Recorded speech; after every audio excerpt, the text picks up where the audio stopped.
ومن أحسن قولا ممن دعا إلى الله وعمل صالحا وقال إنني من المسلمين. وعليكم السلام ورحمة الله وبركاته. إن الحمد لله وحده والصلاة والسلام على نبي بعده وعلى آله وصحبه أجمعين ومن اتبعهم بإحسان إلى يوم الدين أما بعد. বাংলাদেশ থেকে প্রশ্ন করেছেন ভাই আকিবুল হক। তিনি বলেছেন যে জামাত ছাড়া নামাজ পড়লে কি নামাজ একেবারেই আদায় হবে না, একেবারেই হবে না? এ সম্পর্কে নাকি হাদিসও তিনি বলছেন। আসলে জামাত সম্পর্কে, জামাতে সালাত আদায় করা এটা আল্লাহ রাব্বুল আলামিনের একটি বিধান। আল্লাহ রাব্বুল আলামিন বলেছেন ওয়ারকাউ মা'আর রাকিঈন, তোমরা রুকুকারীদের সাথে রুকু করো। আর নবী করিম সাল্লাল্লাহু আলাইহি ওয়াসাল্লামেরও বিধান। হাদিসগুলো যদি আপনি সবগুলো পড়েন, সমন্বয় করেন, তাহলে এসে দেখা যায় যে ওলামায়ে কেরামরা এটা নিয়ে বিভিন্ন মত প্রকাশ করেছেন, ইখতিলাফ করেছেন।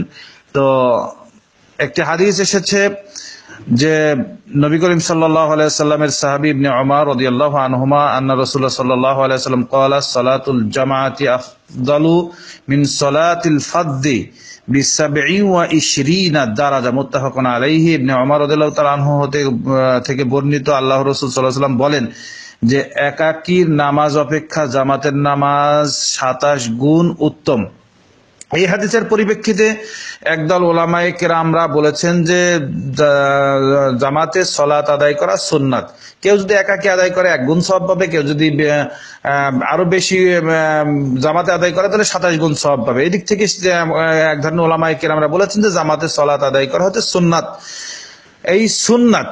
তো আর এক ধরনের ওলামায়ে কেরামরা বলেছেন যে না, জামাতে সালাত আদায় করা ওয়াজিব বা ফরজ। তাদের দলিলও আছে, যেমন দলিল হচ্ছে যে ইবনে উম্মে মাকতুম এর হাদিস, যা আমরা শুনেছি ইতিপূর্বে অনেকবার শুনেছি, যে হাদিসটি বর্ণনা করেছেন হাদিসটি বর্ণনা করেছেন আবু হুরায়রা রাদিয়াল্লাহু আনহু। তিনি বলেছেন যে قال আতান নবী সাল্লাল্লাহু আলাইহি ওয়াসাল্লাম রাজুলুন আ'মা, নবী করিম সাল্লাল্লাহু আলাইহি ওয়াসাল্লামের কাছে একজন অন্ধ ব্যক্তি আসলেন। ফাকালা ইয়া রাসূলুল্লাহ, তিনি এসে বললেন যে হে আল্লাহর রাসূল সাল্লাল্লাহু আলাইহি ওয়াসাল্লাম, লাইসা লি কাঈদুন ইয়াকুদানি ইলাল মসজিদি। তারপরে তিনি এসে নবী করিম সাল্লাল্লাহু আলাইহি ওয়াসাল্লামের নিকটে এসে নিবেদন করলেন যে হে আল্লাহর রাসূল, আমার কোনো পরিচালক নাই যে আমাকে মসজিদ পর্যন্ত নিয়ে যাবে, সুতরাং সে তারপরে বললেন যে হে আল্লাহ রাসূল, ফাসালা রাসূলুল্লাহ সাল্লাল্লাহু আলাইহি ওয়াসাল্লাম কাছে তিনি বললেন যে আইয়ুরাখিসু লাহু ফায়ুসাল্লি ফি বাইতিহি, যেহেতু মসজিদে নিয়ে যাওয়ার কোনো লোক আমার নাই, তাহলে আমার জন্য কি মসজিদে নামাজ না পড়ে বাড়িতে নামাজ পড়ার কোনো রুখসাত বা কোনো সুযোগ আছে কিনা? ফারাখাসা লাহু, তারপরে নবী করিম সাল্লাল্লাহু আলাইহি ওয়াসাল্লাম তাকে বললেন যে হ্যাঁ, তুমি বাড়িতে নামাজ পড়তে পারো, একটা সুযোগ বললেন। ফালাম্মা ওয়াল্লা, যখন তিনি লোকটি পিঠ ফিরিয়ে চলে যাচ্ছিলেন, দাহু, তারপর নবী করিম সাল্লাল্লাহু আলাইহি ওয়াসাল্লাম তাকে ডাকলেন। ফাকাল লাহু, নবী করিম সাল্লাল্লাহু আলাইহি ওয়াসাল্লাম তাকে বললেন, হাল তাসমাউন নিদা বিসসালাহ, হে ব্যক্তি, তুমি কি নামাজের ডাক শুনতে পাও, আযান শুনতে পাও? অন্য হাদিস আবার বলেছেন যে হে ব্যক্তি, তুমি কি হাইয়া আলাস সালাহ, হাইয়া আলাল ফালাহ শুনতে পাও? তো লোকটি বললেন যে ক্বালা নাম, তিনি বললেন যে হ্যাঁ, আমি শুনতে পাই। ক্বালা ফাআজিব, তাহলে তুমি অবশ্যই মসজিদে এসে সালাত আদায় করবে। রাহু মুসলিম, হাদিসটি মুসলিম শরীফে বর্ণনা করেছেন।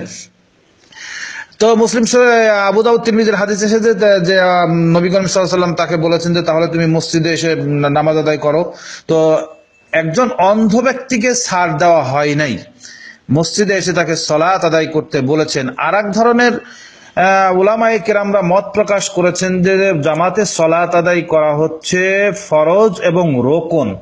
ফরজ এবং রোকন যারা বলেছে তাদের পক্ষে দলিল হচ্ছে আবু হুরায়রা রাদিয়াল্লাহু আনহু আন্না রাসূলুল্লাহ সাল্লাল্লাহু আলাইহি ওয়াসাল্লাম ক্বালা ওয়াল্লাযী নাফসি বিয়াদিহি লাকাদ হামামতু আমুরা বি আমুরা বিহাতাবিন ফায়ুহতাতাবা সুম্মা আমুরা বিসসালাতি ফায়ুআযানা লাহা সুম্মা আমুরা রাজুলান ফায়াতুম্মান নাসা সুম্মা আখালিফা ইলা রিজালিন ফাআহরিকা আলাইহি বুয়ুতাহুম। মুত্তাফাকুন আলাইহি। আবু হুরায়রা রাদিয়াল্লাহু আনহু হতে বর্ণিত, রাসূল সাল্লাল্লাহু আলাইহি ওয়াসাল্লাম বলেছেন, সেই মহান সত্তার শপথ যার হাতে আমার জীবন আছে, আমার ইচ্ছা হচ্ছে যে জ্বালানি কাঠ জমা করার আদেশ দিই, তারপর নামাজের জন্য আজান দেওয়ার আদেশ দিই, তারপর কোন লোকেদের ইমামতি করতে আদেশ দিই, তারপর আমি স্বয়ং সেই সব পুরুষ লোকদের কাছে যায় যারা মসজিদে নামাজ পড়তে আসেনি এবং তাদেরকে সহ তাদের ঘর বাড়ি আগুন ধরিয়ে দিই। নবী করিম সাল্লাল্লাহু আলাইহি ওয়াসাল্লাম অন্য হাদিসে অবশ্যই বলেছেন, দিই না কেন? ওই ঘরে শিশুরা থাকে এবং মহিলারা থাকে। শিশুদের উপরে নামাজ ফরজ নয়, মহিলাদের উপরে জামাত ফরজ নয়। হাদিসটি বুখারী মুসলিম বর্ণনা করেছেন। হাদিসটি বুখারীতে এসেছে হাদিস নম্বর 644 নম্বর, 657 নম্বর হাদিস এসেছে, মুসলিমে এসেছে 651 নম্বর হাদিসে। তো এই দিক থেকে বিবেচনা করে তিন ধরনের উলামায়ে কেরাম তিন ধরনের মত প্রকাশ করেছেন। এক নম্বর মত হচ্ছে যে জামাতে নামাজ পড়া সুন্নাত, যে উলামায়ে কেরামরা বলেছে এটা দুর্বল ফতোয়া। আর আরেক ধরনের উলামায়ে কেরামরা বলছেন যে জামাতে সালাত আদায় করা ফরজ অথবা ওয়াজিব, এইটা হচ্ছে মধ্যম পন্থা। আর আরেক ধরনের উলামায়ে কেরামরা বলছে যে জামাতে সালাত আদায় করা হচ্ছে রোকন, ফরজ এবং রোকন হলে কোনো অবস্থায় ভুলে জামাত ছাড়ুক আর বিপদে জামাত ছাড়ুক আর যে অবস্থায় জামাত ছাড়ুক তার নামাজই হবে না। আর ওয়াজিব যারা বলেছেন তাদের মধ্যম পন্থা ফতোয়া, কারণ আল্লাহ রাব্বুল আলামিন ইসলামকে খায়রুল উমুরি আওসাতুহা, ইসলামকে মধ্যম পন্থা অবলম্বন করতে বলেছেন। তো মধ্যম পন্থা অবলম্বন করার ব্যাপারে আল্লাহ রাব্বুল আলামিনও বলেছেন। তো মধ্যম পন্থা যিনি অবলম্বন করেন তিনি বলেছেন যে হ্যাঁ, জামাতের সাথে জামাত ছাড়া সলাত আদায় করলে তার সলাত আদায় হয়ে যাবে, কিন্তু সে কাবিরা গুনায় লিপ্ত হবে। আর কাবিরা গুনাহ বারবার লিপ্ত হলে সে সময় এক সময় পথভ্রষ্ট হয়ে যাবে।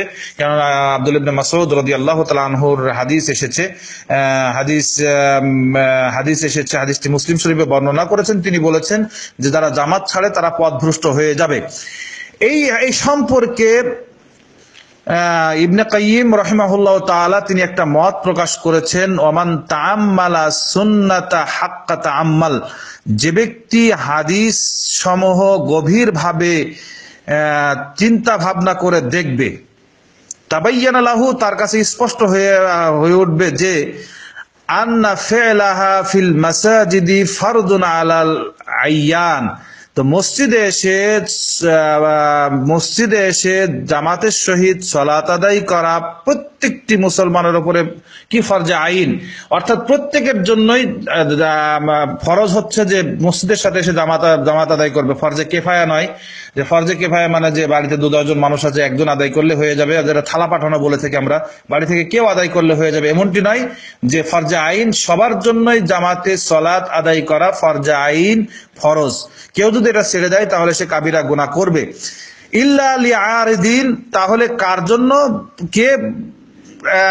জন্য সুযোগ আছে? একমাত্র সে জামাতে এসে সালাত আদায় না করতে পারে যার জন্য ওজর আছে। ওজর যেমন ধরেন খুব অসুস্থ হয়ে পড়ছে, আদায় করতে পারে না, তারপরেও সাহাবীদের মত আছে যদি আমরা অসুস্থ ব্যক্তিকেও জামাতে এসে সালাত আদায় করতে দেখি। তারপরে বিভিন্ন ভয় ভীতি বা আরো ধরনের অনেক কষ্টের বিষয় আছে, যেন ওজর ছাড়া জামাতে এসে সালাত আদায় করতেই হবে।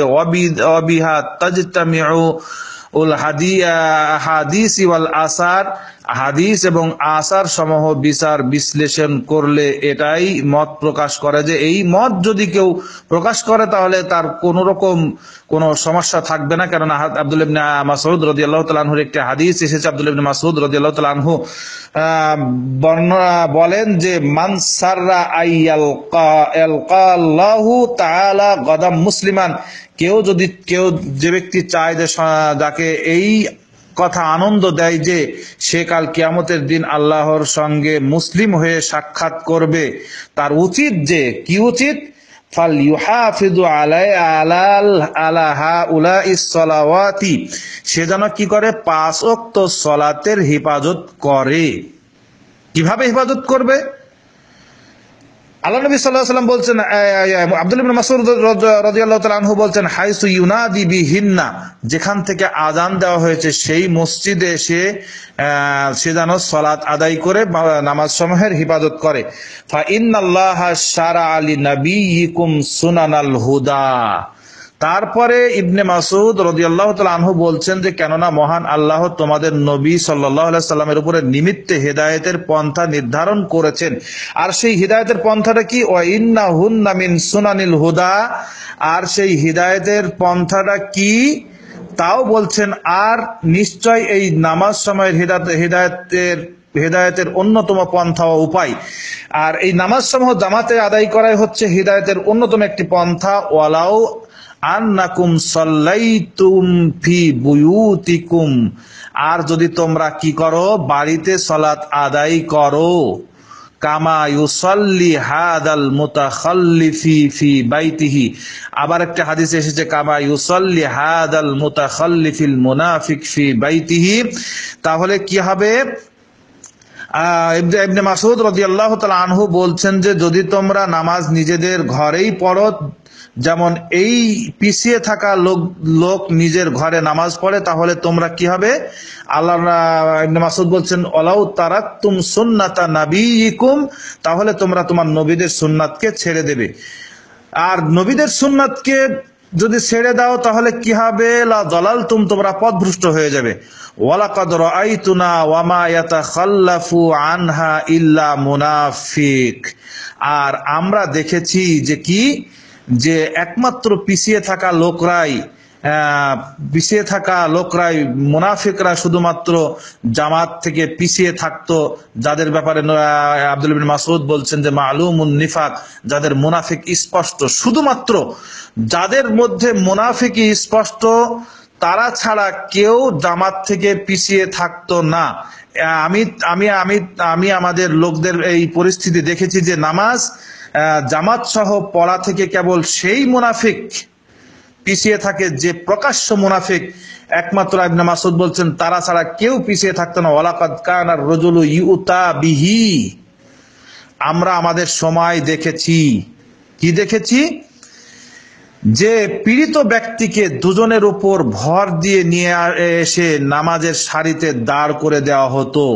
ইকামু ফিস সাফে, কাতারে দাঁড় করে দেওয়া হতো। মুসলিম শরীফে হাদিসটি বর্ণনা করেছেন। আর মুসলিমে আরেকটি রিওয়ায়াতে ফি রিওয়ায়াতিন লাহু ক্বাল ইন্না রাসূলুল্লাহ সাল্লাল্লাহু আলাইহি সাল্লাম আল্লামানা সুনানাল হুদা ওয়া ইন্না মিন সুনানিল হুদাই as-সালাতা ফিল মাসজিদিল্লাযী ইউআযযিনু ফীহি। মুসলিমের অন্য বর্ণনা আছে, ইবনে মাসউদ রাদিয়াল্লাহু তাআলা আনহু বলেন, আমাদেরকে আল্লাহর রাসূল সাল্লাল্লাহু আলাইহি ওয়াসাল্লাম হেদায়েতের সৎপথ প্রাপ্তির পন্থা বলে দিয়েছেন। আর হেদায়েতের অন্যতম পন্থা সেই মসজিদে নামাজ পড়া যেখানে আজান দেওয়া হয়। সম্মানিত ভাই, আপনার প্রশ্ন হচ্ছে এই যে জামাতে সালাত আদায় করলে কি মোটেই হবে না? আসলে জামাতে সালাত আদায় করলে অবশ্যই সালাত হয়ে যাবে, কিন্তু জামাত ছাড়ার কারণে বড় ধরনের পাপই হবে। আর বারবার পাপ করার কারণে সে এক সময় বড় ধরনের পাপ করে ফেলে সে দালালতুম পথভ্রষ্ট হয়ে বিপদে চলে যাবে। তো একাদক্ত বিভিন্ন কারণে ছুটে গেলে তার নামাজ অবশ্যই হয়ে যাবে। আর ইচ্ছাকৃতভাবে যদি ছাড়তেই থাকে তাহলে সে এক সময় পথভ্রষ্ট হয়ে যাবে।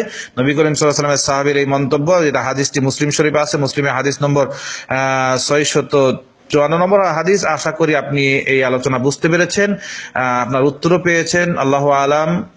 আসসালামু আলাইকুম ওয়া রাহমাতুল্লাহ।